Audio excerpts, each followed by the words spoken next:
everybody, how's it going? And welcome back to Daily's 2A News. So I got a big one for you today. Santa Clara Sheriff Laurie Smith has been indicted on 7 charges of pay-to-play for CCW permits. So let's talk about it.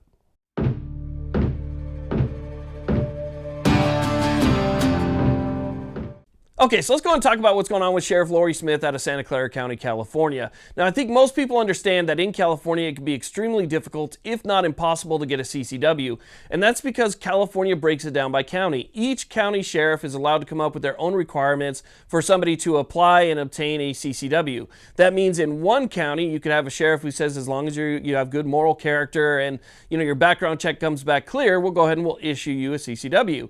In the county right next door, you could have another sheriff who says, well, the same thing, you have good moral character and a clean background check, but you also have to show good cause. And that good cause requirement pretty much wipes out the average person because just about nobody can prove good cause. So that there's a lot of differences between the counties, and with that much power to make your own regulations, that it definitely opens the door for somebody to potentially abuse that. And that's what we see here with the indictment of Sheriff Laurie Smith. So what I want to first do is read you the counts in this indictment. This is coming directly from Bearing Arms, so you guys can go ahead and read it if you want to. I'll put a link down below to the article. But count 1 here. Count 1 is illegally issuing CCWs to VIPs. Okay, so to me, that's obviously the biggest count, right? So she's issuing CCWs to VIPs in Santa Clara County, and I know people in Santa Clara County. As a regular guy, a regular woman, forget about it. It is almost impossible to get a CCW, but people were still getting them. You just had to be a VIP. Now, you had to do things to become a VIP, but I think that's kind of covered here in the other counts. So count 2, failing to properly investigate whether non-VIPs should receive CCWs. That means that she didn't even bother. She didn't even bother to look at if anybody who wasn't giving her something, right? So giving her gifts or money or whatever it was. If you weren't giving her something, she didn't even bother to investigate your application. Count 3, keeping non-VIP CCW applicants pending indefinitely. So you would consistently check, right? You would fill out your application, you would check, and it would just say pending for as long as possible. Okay, so now on to count 4. Count 4 is illegally accepting sweet tickets, food, and drinks at Sharks game. You guys know the San Jose Sharks. Apparently she received food, drinks, and tickets at Sharks game, and apparently that made somebody a VIP, so their permit was apparently processed. Count 5. Failing to report Sharks games gifts on financial documents. So if somebody in her position receives a gift over a certain amount, and I think the amount's pretty small, I'm not sure what it is, but if somebody receives gifts, they have to report those gifts. So if they're not reported, then, that would be where this count comes from, failing to let people know about it. Count 6, committing perjury by failing to disclose Sharks games gifts. So when she filled out her documents and said, when she had to sign for it, saying that these are the gifts that I received, she committed perjury by not disclosing that. And count 7, failing to cooperate with internal affairs investigations surrounding treatment of Andrew Hogan, which is an inmate. So that is a separate one altogether. Regardless, you can see that according to these indictments, it looks like she was really up to some no good.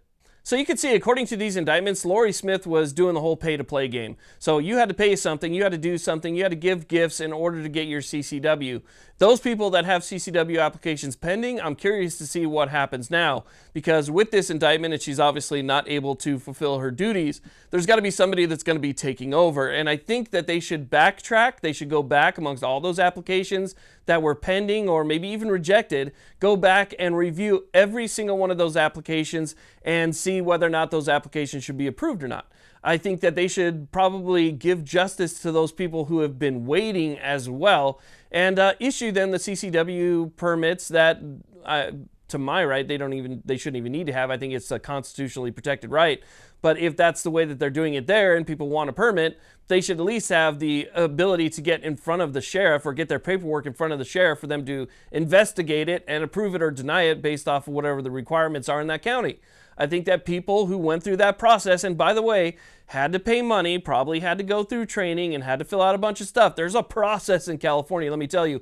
It's never very easy. It's not as, just easy as going down to the sheriff's office, getting your fingerprints, doing a background check and filling out some paper. It's usually in California counties, there's a bunch of different requirements that you have to have. So these people already went through a process and they should at least have an opportunity to get their CCWs. So, it's good to see that corruption like this was discovered. It's even better to see that corruption like this is being indicted, and hopefully, if she is, because everybody is innocent until proven guilty. I don't care what you did. You're innocent until you're proven guilty. If she is proven guilty, however, I hope that she gets a long time, because you had a lot of power. You had the ability to change people's lives. You had the ability to protect people. You had the ability to save lives. Obviously, when people are going through that entire process, they're looking to protect their own. They're looking to protect them. They're looking to protect others, or they wouldn't have gone through the process. So you basically took their ability to protect other people by simply denying their application or just looking the other way. And so I think that's a lot bigger deal than just, simple corruption. But yeah, it's nice to see that it was found, and hopefully this sends the message to others out there who are doing something similar or even just the same thing in a different place, that you'll get caught and you'll be indicted for it. So again, I hope this sends a message to those sheriffs out there who would even consider corruption in this space. Don't do it. Anyway, I want to thank you all very much for watching. Hopefully the people of Santa Clara County get their permits. Have a great day.